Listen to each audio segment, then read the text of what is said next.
Hey everybody, David and David here from Payette.com and Upphone.com, and in this video we're going to tell you about the best cell phones of January 2020. It's a new year, same phone, starting off with the Samsung Galaxy S10 Plus. Now we have a new visual aid and it's cash. So David encouraged me to try to do something cool. Yeah, you did it differently in the warm-ups. Yeah, that wasn't very good. This phone costs $999. As we said, that's the top of the line Android, and that's for the base model, lowest storage variant. If you want to get more storage up to that 1 terabyte variant, you're gonna have to start adding hundreds of dollars. So let's run through some quick specs of this phone. 6.4-inch display, rear triple camera, super nice, take great photos, great videos. As we said, 128 is the base storage. There's also a 512 gigabyte variant and a 1 terabyte variant, which I don't think anyone needs. No. Speakers, dual stereo speakers, great overall phone, IP68, waterproof. It's a good phone. It's a good phone. If you want the best Android. Yeah, there you go. Have some cash to lay out. And speaking of expensive phones, let's add $100 and go to number 4 on the list. Number 4 is the iPhone 11 Pro Max. As we said, top of the line iPhone, and just like you mentioned, if you want to pay a lot of money for a great phone, this is the one to get if you want an iPhone. Yeah, if you want the full price, the full version with the 512. Yeah, start throwing hundreds of dollars. Hundreds of dollars. Some quick specs for this phone: 6.5-inch Super Retina XDR display. Rear triple camera, it's got that new ultra-wide lens, which is amazing. We love it. You can record videos in 4K as well. Storage variant, 64, 256, and 512. So if you want the terabyte, you can't get an iPhone. Right. You don't need the terabyte, but if you want the terabyte, gotta go to the Android. Gotta go to the Android. Yeah. Face ID, dual stereo speakers, IP68 waterproof, great battery life, amazing phone. You just said everything you needed to say about that phone. That's a great phone. If you're looking for a more of a discount iPhone XR is still a great choice. Right, the iPhone XR is last year's model, and it's the model that came before the iPhone 11. It doesn't have a triple camera or even a dual camera. It has a single camera. A single camera. But it's still a good single camera. It can still record great videos. Right. A good reason to get this phone is that we can pick up a bunch of others here. $600. Yeah. And the display isn't as sharp as you'd find in the iPhone 11, but a regular user probably isn't going to notice the difference. I definitely haven't noticed the difference. My friend Ryan got one of these, and it's a great size because it's right in between the iPhone 11 or not the iPhone 11, I'm sorry. It's right in between the iPhone 11 Pro and the iPhone 11 Pro Max in terms of screen size. Yep. 6.1-inch display. It's a great phone. Yeah, a few more quick specs about this phone. 6.1-inch display, as you said. That single camera, it's 12 megapixels though, records 1080p video and 4K. Video. Yep. Records both. 64 gigabyte, 128 gigabyte, and 256 gigabyte variants. So a little bit smaller on the storage size, but the average user probably doesn't need much more than 128, I don't think. I think 128 is a good number. Yeah. You're not going to run out. You can always offload your pictures and stuff to your computer and keep on shooting. So it's Face ID, solid battery life. It is IP67 waterproof, not as water resistant as the newer iPhones, the newer Samsungs, but still really pretty into solid. this. So what does that mean, David?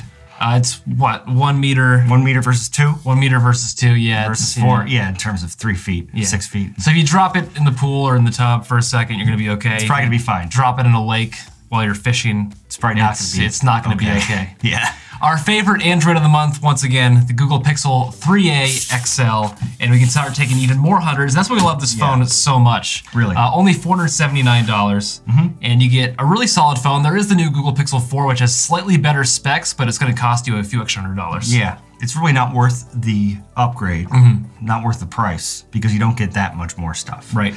The one of the big differences between the 3a XL and the 4 is the 4 has the 128 gigabyte storage variant, but as we usually say, is that Google has a lot of great free storage options. Google Drive, Google Photos. Yeah. Unlike iCloud, where they charge you for all this additional photo storage, Google gives it to you for free. Yep. And if you don't know, you can actually get Google Photos on your iPhone and use their storage instead of iCloud. Yep.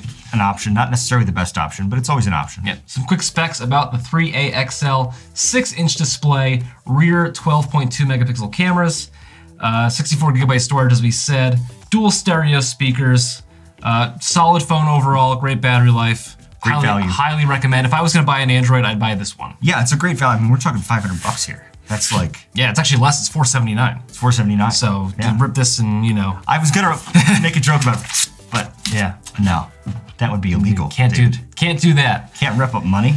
And our #1 phone of the month is the iPhone 11. Yep. Let's add another 100 back. Yep. So this is different than the Google Pixel 3a versus the Google Pixel 4 situation, because it's only a $100 difference instead of a $220 plus tax and all that stuff. So the iPhone 11 is really worth the upgrade. It's got that ultra-wide lens, which is awesome. Read some quick specs for you. Thanks. Your storage, 64, 128, 256. So it's the same storage variants. As the 10R. As the 10R. Yes. Right, okay, but that's all you need. Right. It's a great phone. Yeah, other quick specs here. Display is 6.1-inch liquid retina HD display. As you said, ultra-wide camera, records 4K and 1080p video. It has the new night sight feature. Yeah. Makes it easier to take pictures at night, dark lit rooms. Yeah, if you like to use a camera on your phone, which a lot of people do, it's worth the extra $100. That's kind of what it comes down to. If you don't care about the camera as much, you're not a big photo taker, iPhone 10R is a great choice for $100 less. But yeah, so 2020, carriers are rolling out 5G networks. Should people be buying a 5G phone at this point? No. Too expensive. Yeah, you can't use it. Yeah, they're too expensive. 5G, we're gonna do another video. We're gonna do a video soon. We actually were gonna have done the video by the time we make this video, so let's link to it in the card up above, in the description section below, about why T-Mobile's 5G, this nationwide 5G, is bullshit. We'll beep that. And it's just a whole, it's kind of a lie, because it's marginally faster than 4G. I don't want to get into it now. Check out that video. We'll get into why 5G is not apples to apples. The best 5G is only available in a few cities right now, and we have a city list. We'll link that in the description of the video. Yeah, and by the way, the best 5G doesn't even go through walls in buildings. You can't even, you got to go outside to use it. So you're paying hundreds of extra dollars for a 5G compatible phone. There aren't even that many 5G compatible phones. There's no 5G iPhone at this point. Right. Just don't worry about 5G right now. Yeah, it's all marketing. They're just trying to make some money. Too soon to buy a 5G phone, even though it's now 2020. Right. Thank you for watching this video. Give it a thumbs up if you enjoyed. Leave us a comment down below with any other questions. Don't forget to subscribe to this channel for more great videos about cell phones.